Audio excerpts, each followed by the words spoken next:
Alrighty, tubers. Up next, we got this Cub Cadet OHV overhead valve engine. I wonder who makes this engine. I have a ton of time today. Gotta be getting to work here pretty soon. We're gonna go ahead and throw a pull string on this and see what it does. My guess with this is one of two things. Either A, the pull string broke and someone didn't want to fix it, didn't want to deal with it, so they just got rid of it. Which is silly because the pull string that I purchased for this pull string and handle was a whole $13.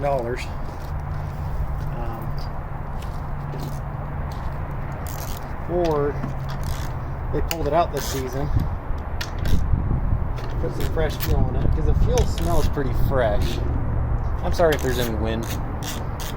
One of my cameras, I'm not sure which one, I can't remember, picks up on a lot of wind. But like I was saying, either they put in some fresh fuel, because the fuel smells pretty fresh, and couldn't get it to start, broke the pull string, and got rid of it then.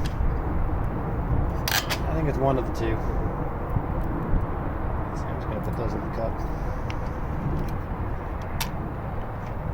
There's still a pull string in there. You can see it's definitely frayed. Definitely pretty bad.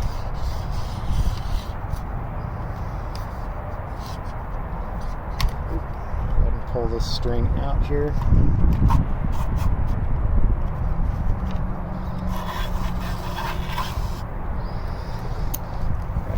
New string for it. Sorry if the camera works good or bad on this. Not sure which. I'm not looking at the camera right now.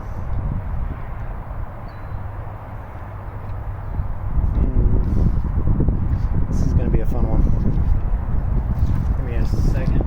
Grab a pair of vice grips. Just lightly put them on to hold this in place.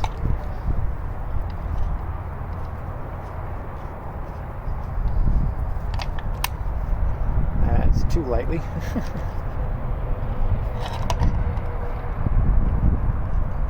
There we go. Alright, let's go with the end that's a little smaller.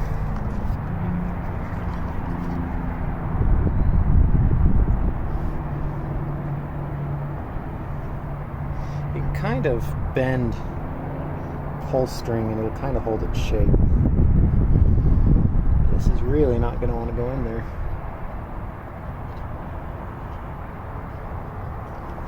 Let's see, do I have a pair of needle nose? Kingdom for a pair of needle nose.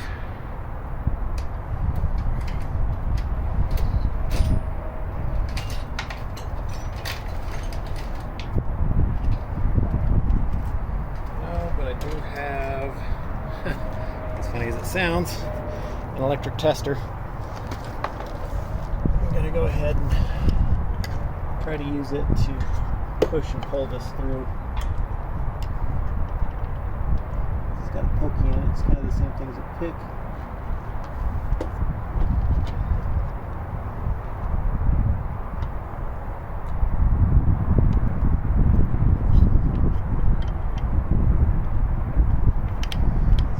Side to run on through. Of course, it's separating. Let's go to the other side. See, that side looks kind of big. Let's see if we can kind of push it down.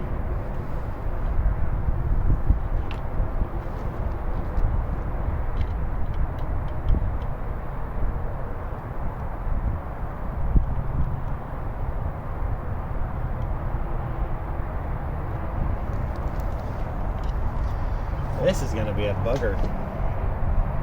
Alrighty, tubers, it's a bit of a windy day again today. This is day number 2 on this mower. I didn't get a whole lot done on it yesterday.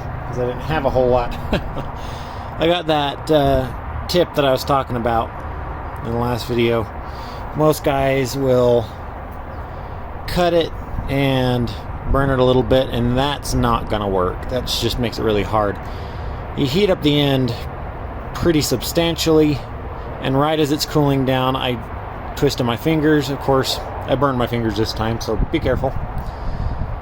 But I got the end twisted like I like, and usually it makes it pretty easy to get it in and get it pulled through. There we go. I'm gonna grab a pair of needle nose.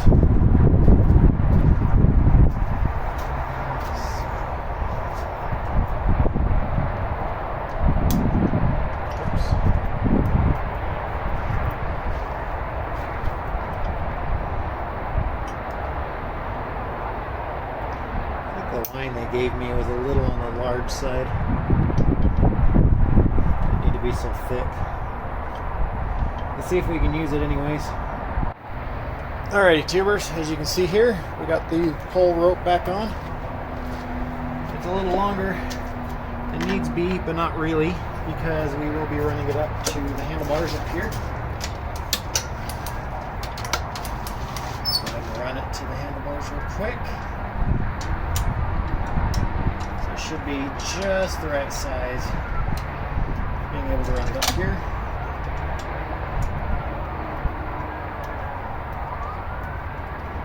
Alright, it is installed.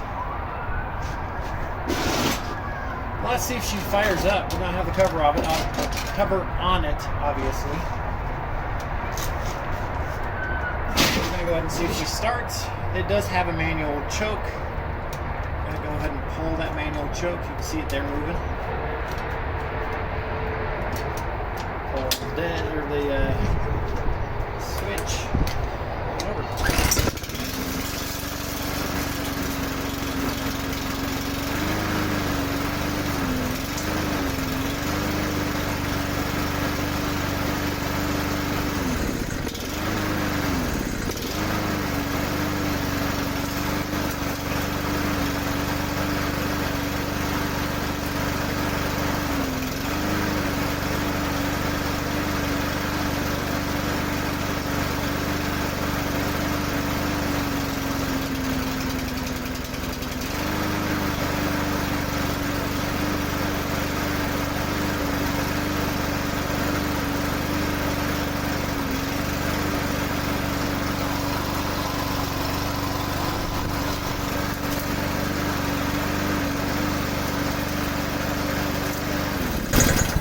Alrighty, this started much easier than I was expecting. So let's go ahead and put that cover back on it and get some maintenance done on this guy. Interesting that the ignition coil is over here instead of over here like most. Alright, so let's go ahead and get this thing done. I've actually got a customer who wants to come down and buy this thing. And I say customer, I just have someone. I got this thing posted up 4 or 5 days ago. Said it was ready to go. And I've got someone who's wanting to come pick it up. So I gotta quickly get it finished. What we're gonna do here, if I can get this, there we go. I'm gonna change the spark plug on it.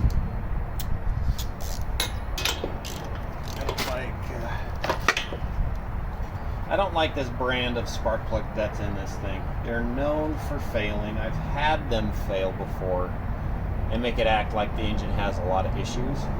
So I just replace them whenever I see them.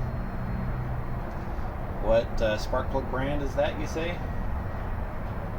That would be Torch. It's a brand called Torch, and they're terrible spark plugs.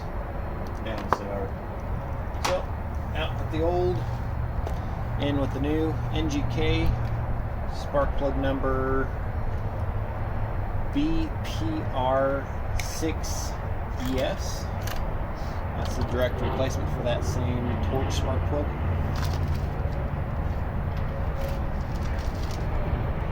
Got a nice nice fresh spark plug in this guy.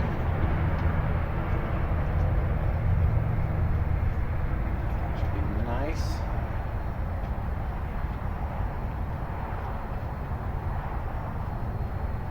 Wish I had water and stuff out here at this unit, because I would totally wash this thing up, make it look nice, but alas, I do not have water. And it looks like I tighten spark plugs down really tight. I don't. I snug them down into that crush washer, push a little bit further, and it's, you know, it's done. It's good to go. Let's go ahead and start it up here.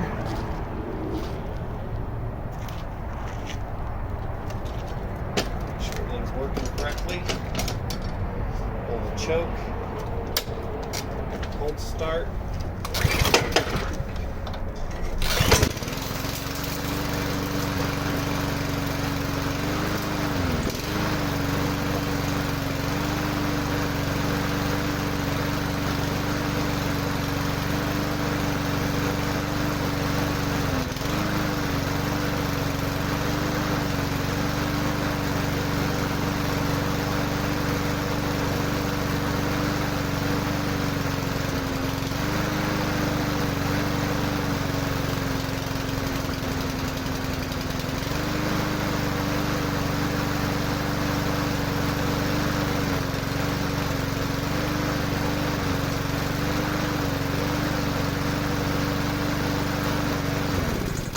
I do believe it's ready to mow some lawns. Ready to be put back to work. It's just amazing that the person that got rid of this legitimately got rid of it just because of a pull string breaking. And that's it. That's just how wasteful we as human beings are nowadays. Thankfully, there's people out there like me, like Musty One, Donnie Boy, that save stuff like this. You know, I mean, there's plenty of other guys. I mean, those are more small engine guys. I mean, you could talk about Vice Grip Garage. There's tons of them out there. More than I care to go through, you know. But at least there's guys like me, like us, like you guys. You're here watching this video on how to repair a lawnmower because you guys want to save some money. You guys want to save the money, save the mower. There's no reason why this should go to the, you know, trash. Get rid of it, you know. Yeah, it's a Chinese engine. That's what most of these mowers have on them nowadays. They have different tops on them, but they're all exact. Like a lot of these engines that you see that look remotely like this, they're all exactly the same. Is there anything wrong with the engines? No, I haven't seen a failure with these engines yet. They've been pretty good engines. So I'm gonna go ahead and change on the oil now. I'm gonna start the engine up and let it warm up for a minute, and then I'm gonna tip it over and we're gonna get the oil changed.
In that last clip, you could see I turned the idle or the working idle or whatever up some.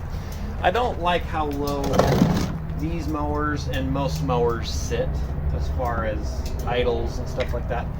If the engine is not turning over fast enough, it actually will not lubricate correctly. I've got to move you a little bit because I'm going to be in front of you. There we go. It won't lubricate correctly. So I usually turn them up a little bit. I've heard neighbors' engines countless amount of times, whether it's at sister's house or my old house or wherever, with lawnmowers that are idling so low you can actually hear it knocking because it's already been damaged from running so low. The reason why if they idle down too low they won't lubricate correctly is because most of these engines, unless they have an oil filter on the outside and they've got the pressurized oil system, they're a splash lubrication, meaning that when the crank goes around, there's either a dipper that dips into the oil and splashes around like a vertical shaft engine or a horizontal shaft engine, or in a vertical shaft, part of the governor actually flings the oil. And if that's not spinning fast enough, it's not going to lubricate. It's definitely due for an oil change. If you can see kind of that metallic-y color there. It's funny because you looked at the oil on the dipstick and it really didn't look that bad. Don't believe what the dipstick tells you as far as oil color. Always go by what the actual oil looks like. It was definitely due for an oil change. This oil that's in this mower is probably original. There's a very, very good chance that it's the original, like, break-in oil.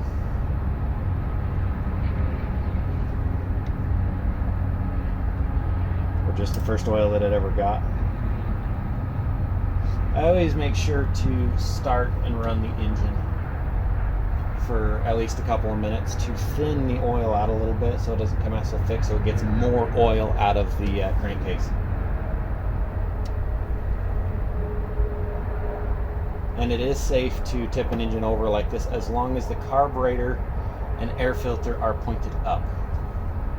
If they're not on the opposite side of the oil dipstick, which I'm not sure if I've ever seen that, but if they're not, then it's not safe to tip it over. You cannot tip it. You should not tip a lawnmower over towards the carburetor side ever, because it will fill your air filter and possibly your carburetor with oil, because it has a breather, an oil breather on that side. There we go. And I just used some 10W30 Astro GTX. Calls for a 1030 on the side right here, so that's what we will use. I wish I had an actual lawnmower oil with me today, but I don't. This is better than nothing, absolutely. There's many years that I use just regular motor oil.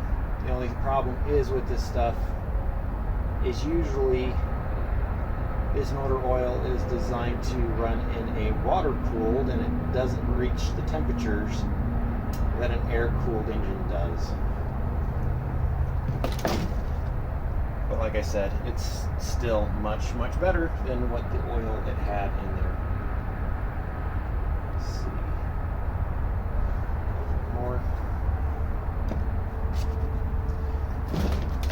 Plus, like, if you bought a quart of oil for most of these engines, like, a quart is what, no more than $8 really if you get the good stuff.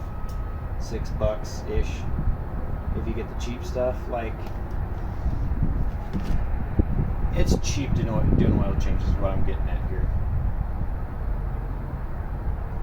There's no reason not to. Here we go. Just topped off. Brand new oil in it. Start her up again. Again, the sound of that idle is way better now. Instead of as low as it was, it's way better now than, yeah.